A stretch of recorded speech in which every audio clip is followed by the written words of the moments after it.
Assalamualaikum, bertemu lagi dengan Hesti. Saya akan memberi berita dampak buruk sistem pendidikan Indonesia. Pendidikan adalah suatu keharusan yang harus dijalankan oleh semua warga negara. Karena keharusan ini suatu negara termasuk negara Indonesia memiliki sumber daya manusia yang mumpuni dan kualitasnya semakin meningkat setiap tahunnya.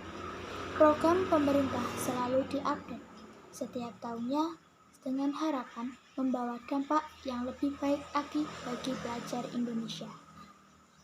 Tapi, apakah sudah berjalan sesuai dengan tujuan mulia pemerintah? Jika melihat beberapa hal baik yang terjadi belakangan ini, seperti pelajar Indonesia yang memenangkan Olimpiade Internasional, mungkin bisa dijadikan acuan kesuksesan program pendidikan yang dijalankan pemerintahan. Tetapi masyarakat lupa beberapa hal. Hanya beberapa persen dari total keseluruhan pelajar saja yang mendapatkan dampak baik dari pendidikan jika dilihat dari tingkat kesejahteraan mental pelajar. Oke, mari kita lanjut.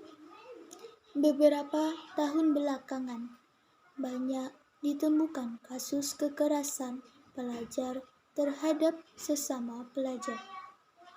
Bahkan ditemukan kekerasan terhadap guru. Mengapa hal ini terjadi?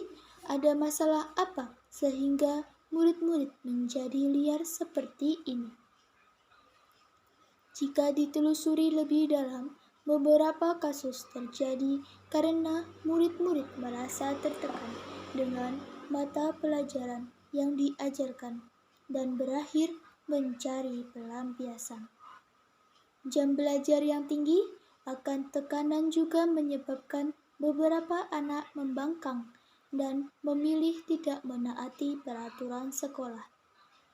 Beberapa dari mereka mungkin bersinar di sepak bola, tetapi banyak juga anak-anak selama berjam-jam menghabiskan waktu tanpa tujuan, berseliweran di kantin atau lebih buruk lagi merokok di toilet. Bagi sebagian anak, belajar di sekolah itu mengerikan. Pasti masyarakat sering mendengar berita bahwa banyak anak-anak sekolah yang membolos. Hal itu terjadi karena pelajar dirasa sangat membosankan dan juga sangat menekan. Tidak bisa dipungkiri, setiap anak memiliki bakat masing-masing. Tidak bisa digeneralisir, mereka harus menguasai mata pelajaran yang sama. Jika dipaksakan, pasti dapat melemahkan semangat.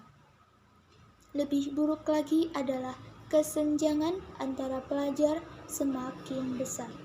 Hal ini menyebabkan anak-anak bersaing tidak sehat dan berujung berkelahi atau mengintimidasi. Faktanya adalah bahwa sekarang sekolah menengah memberlakukan sistem full day school yang mengharuskan para siswa tinggal lebih lama di sekolah. Waktu istirahat mereka tentu berkurang, apalagi untuk siswa yang mengikuti les tambahan di luar jam sekolah, dan juga tugas-tugas sekolah yang wajib dikerjakan.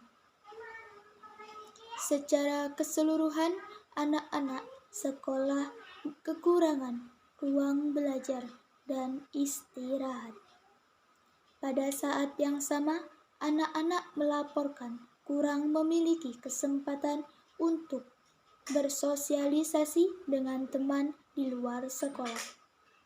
Karena kurangnya sosialisasi ini, kecemasan yang meningkat dan beberapa di antaranya dibenarkan.